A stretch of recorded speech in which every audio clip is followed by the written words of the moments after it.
Friends, I want to share something with you today that might shift the way you see relationships, connection, and yourself. My name is Claire Morgan, and I'm speaking to you because I believe we've been taught something about love and attraction that's actually making us all miserable. If you're a man listening, you've probably felt this weight at some point. That nervous energy when you like someone. That feeling of constantly checking your phone, replaying conversations, wondering if you said the right thing. You're not alone in this.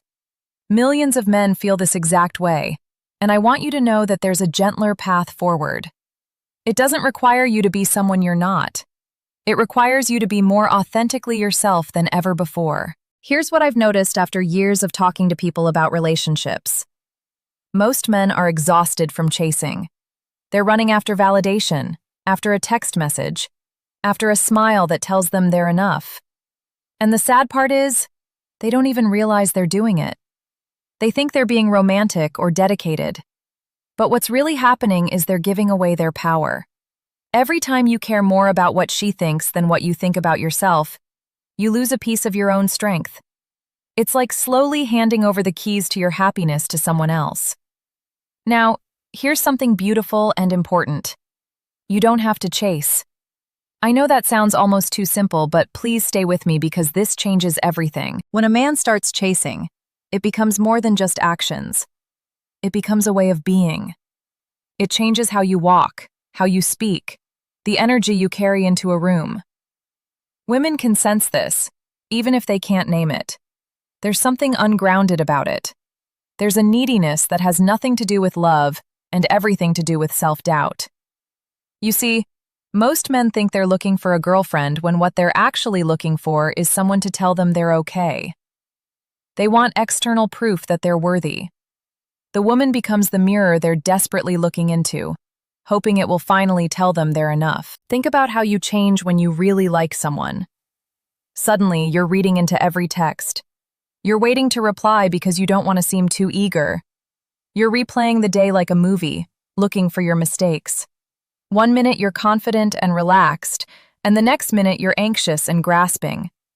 That's not love. That's fear dressed up as caring. And here's the crucial difference. Wanting someone and needing someone to validate you are two completely different things. There's nothing wrong with wanting companionship. There's nothing wrong with wanting to build something meaningful with another person. The problem arises when your entire sense of worth depends on whether one person chooses you. When that happens, something shifts in your energy that women can absolutely feel. They feel the difference between a man who's genuinely present and a man who's drowning and reaching for anything to stay afloat.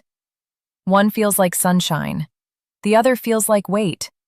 And here's the cruel irony. The harder you chase, the further she runs. When you chase someone, you're communicating something without saying a word. You're saying, "I'm not sure of myself. I need you to tell me I'm good enough. I'm not okay unless you choose me." And that kills attraction every single time. People are naturally drawn to those who are secure in themselves. You don't need to be perfect. You don't need a luxury car or a six-figure salary. You don't need to say the perfect things. But you do need to like who you are. Have you ever noticed how some guys seem to attract people effortlessly, while others try so hard and get nowhere? The difference isn't looks or money. It's that the first guy isn't performing. He's not trying to convince anyone. He's just being himself because he actually likes himself. That confidence isn't something you announce. It's something people feel. It's in the way you sit, the way you listen, the way you don't need the conversation to end in a particular way to feel good about yourself. So many men think the answer is to do more. Send more flowers. Text more often. Be more available. But feelings don't follow mathematical equations. In fact, the more you push, the more she pulls away. And it's not because you're doing something wrong. It's because she can feel the desperation behind your actions. A gift given because you genuinely think she's amazing feels completely different from a gift given because you're trying to buy her affection. Even if the gift is identical, the energy behind it is nothing alike. Women are incredibly sensitive to this difference. This is why I encourage you to flip everything around. Stop making dating the center of your life. Stop making her the prize you're trying to win. Instead, become the kind of man who has a full, interesting life. Build a life so rich and satisfying that a relationship becomes something you enjoy, rather than something you desperately need. When you have work you care about, hobbies that excite you, friends you genuinely enjoy, dreams you're actively pursuing, everything changes. You're not anxious when she doesn't text back because you're focused on something meaningful. You're not overthinking conversations because you're present. You're not performing because you're actually living. And that energy is magnetic. Here's what I want you to truly understand. Being present is a superpower most men have abandoned. They're in the room but thinking about the future. They're on a date but rehearsing their next line. They're so worried about how things will go that they miss what's actually happening right in front of them. A man who is genuinely there, who listens because he wants to hear, who sees the small moments, that man is unforgettable. Not because he's trying to be, but because he's real. The path forward isn't about learning techniques or strategies. It's about becoming someone who doesn't need validation from others, because you're validating yourself through the way you live. It's about having your own internal compass, your own values, your own direction.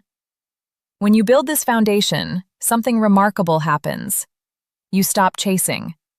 And the moment you stop chasing, you become irresistible. This isn't about being mean or uncaring. It's about being grounded. It's about knowing that you're a good person regardless of whether anyone confirms it on any given day. It's about moving through life with direction and purpose. When you do this, women notice. People notice. Your entire world shifts. So I'm asking you right now, are you ready to stop giving your power away? Are you ready to build a life that's so full and meaningful that you don't need someone else to complete it? If you are, if this resonates with something true inside you, I want to hear from you. Tell me, have you felt that weight of trying too hard to be liked? Let's talk about this together because you deserve better. You deserve a life and a love that feels effortless, authentic, and real.